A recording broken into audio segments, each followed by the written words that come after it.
Our next guest has hosted a terrific power showcase. In fact, it's called the Power Showcase. Going on, 15? This is year 16. Yeah, of the this Power is an Showcase. annual visit for us. What's this, year 5 for us? At least. We're pleased to have Brian Domenico on with us once again, talking about the Power Showcase. Brian, good morning. Harold, Matt, as always, it's really nice to see you, and I appreciate you having me on. Well, we appreciate you coming on with us to kind of introduce our viewership to some of the kids that you've discovered and showcased in your Power Showcase. I mean, boy, the list is unbelievable. We watch the video of this thing all the time. Among the players that you had, and I guess you could talk on all of them, who's made your eyes pop the most at the Power Showcase? Well, as far as this year, I mean, it is tough because this was a year where there wasn't like that big human interest story of like the 525-foot home run or something along those lines. But there is a player by the name of Hogan Nelson who has attended 5 Power Showcase events, and he's actually a 3-time Power Showcase champion and won it as a 13-year-old and a 14-year-old. And then last year had to make a really big decision. He's one of the top quarterbacks in the state of Texas, and decided last year, after having a really good showing at area code, to kind of shift gears and focus strictly on baseball. And he came back as an underclassman and won in dramatic fashion. And he is one of those individuals that you have that has the it factor. When the pressure mounts the most and his back's against the wall, somehow, some way, he comes and he ends up pulling through and winning. And that's one of those unique DNA things that I think scouts and college coaches look for. Hey, Brian, I think we're in a unique time, too, where guys have perfected the home run. And do you see that early on, the art form of guys really knowing to master their swing for homers at an earlier age than before? Yeah, I mean, I'm glad you brought that up. The old adage back in the day would be that home run derbies would ruin a player's swing. And I'd be like, that's not really true, because there's so many different swings that are applied in an at-bat, whether it's an 0-2 count, or you have to hit and run, or move a guy over, or have to purposely hit a fly ball to the outfield for a guy who got a tag from whatever base. So I think that when you also put in the very beginning, when they're 12 years old and at Cooperstown, Cooperstown has those 200-foot fences, so the kids are enjoying that. Then they go to the Hall of Fame, and the nostalgia of looking at Babe Ruth's bat and a lot of the old uniforms. Now, they're too young to really appreciate all that, but it kind of starts there. And then they come to the Power Showcase, and knowing that they're coming to the Power Showcase and ending up at the other end of the rainbow in a major league stadium to kind of be a big leaguer and whet their palate for greatness and have that prosperous energy wash over them. Now it trickles back to, okay, how are we going to prepare for this? And with how all the great metrics today with blast motion and hit tracks and all how and Rapsodo and how their videos can be broken down, and how all of the hitting coaches are vast in so many different philosophies that they break down the kids' swings, and they really start to learn how to do that. Now, you can attest to this, Harold, that when you hit a ball and you square one up, it's smooth. It's one of the most beautiful moments in all of baseball, and obviously you have to elevate to celebrate. Elevate to celebrate. I love it. That's a good Gary line. Templeton couldn't have said it better himself. That's a good line. Hey, so how do I get invited if I'm a kid, and how's that process work to get there? If Matt wants to be a 13-year-old again, how's he get into this deal? Yeah, and that's a great question. And there's a lot of different ways that you can get in. Some parents will reach out to me. Obviously, I need to take a look at some video. Then I want to take a look and see what travelable organization they play for, the level of competition. And listen, I don't always bring in the absolute very, very, very best guys. There are some big lumbering young players that they just need to set some goals. And it's only a matter of time before the kinetics and everything starts to come together, and they find themselves and they take off. So again, parents can reach out through the website. And again, there's a lot of different ways, Harold. Hey, so give us some names of some players, either prospects in minor league ball or big leaguers who've come through the Power Showcase.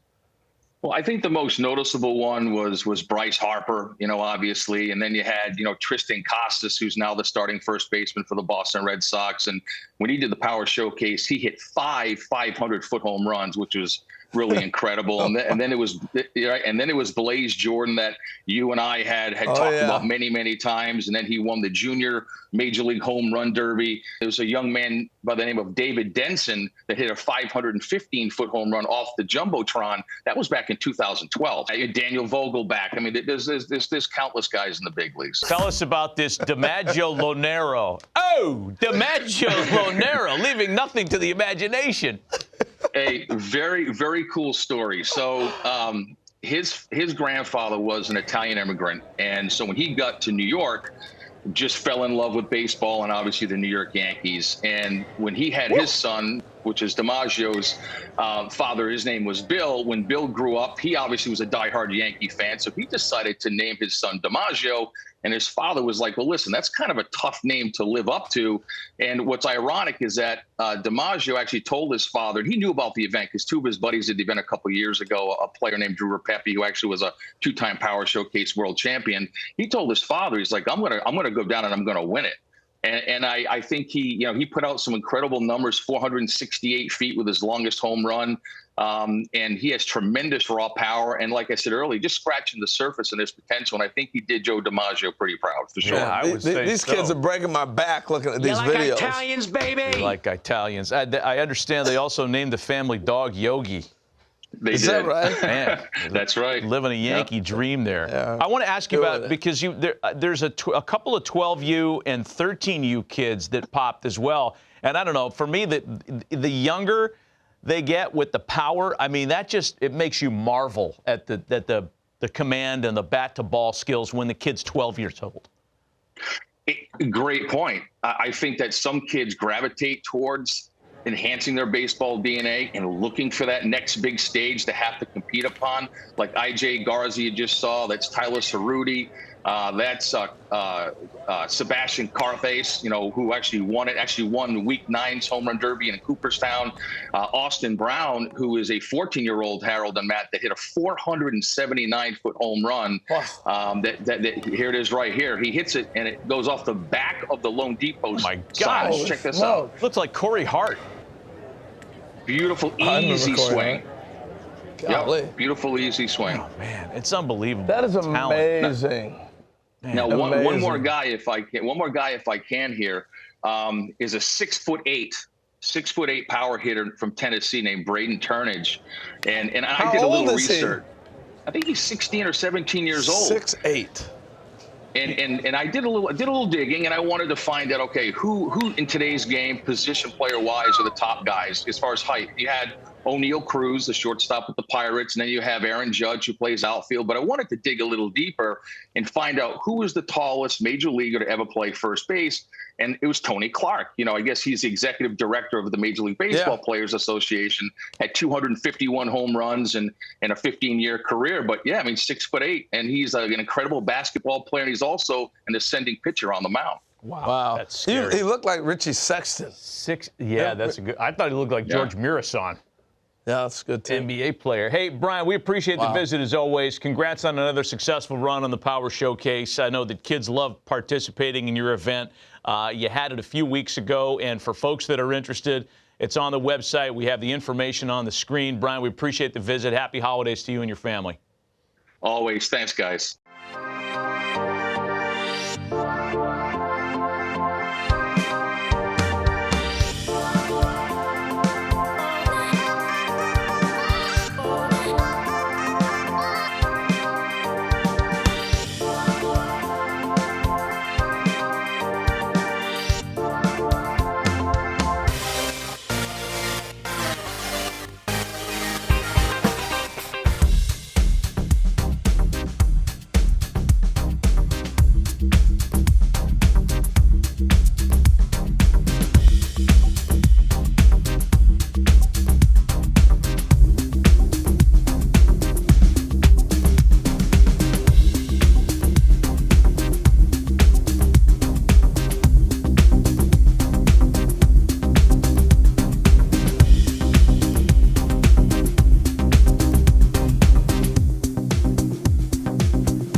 Nick Presto, scout Kansas City Royals. It's a great opportunity. Appreciate you guys being here, hitting on a big league field. We're going to run you through a scout day. You know, as scouts, we're looking for a bunch of things to see if you're going to be a professional player. I mean, obviously, we're looking for hitting. We're looking for power. We're looking for running, arm strength, and fielding. Those are the 5 tools that we're looking for. All this stuff's important if you want to play this game.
And representing West Virginia, a shortstop and pitcher out of the Lindsley School, Rhyder Dlesk. Rhyder is a returning 15th annual participant and will pitch innings 10 through 12.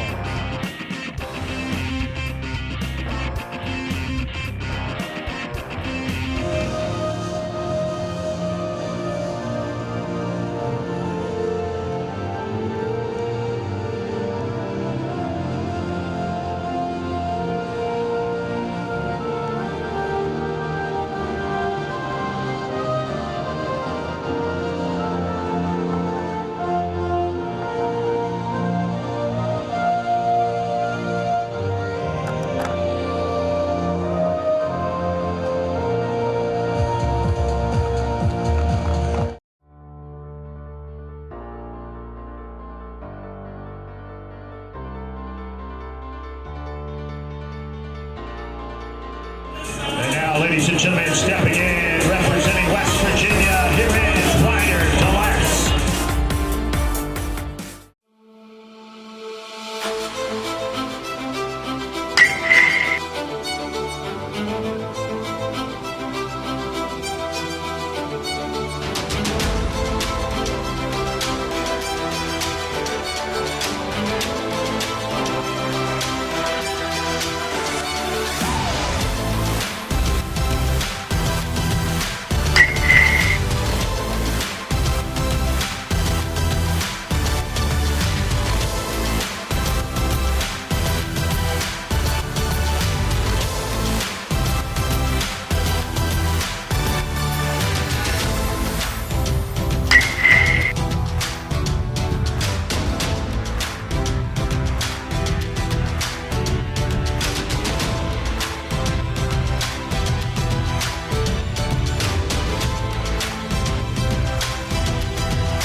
Ladies and gentlemen, nice round of applause right there for Rhyder Dlesk, finishing his 15th round.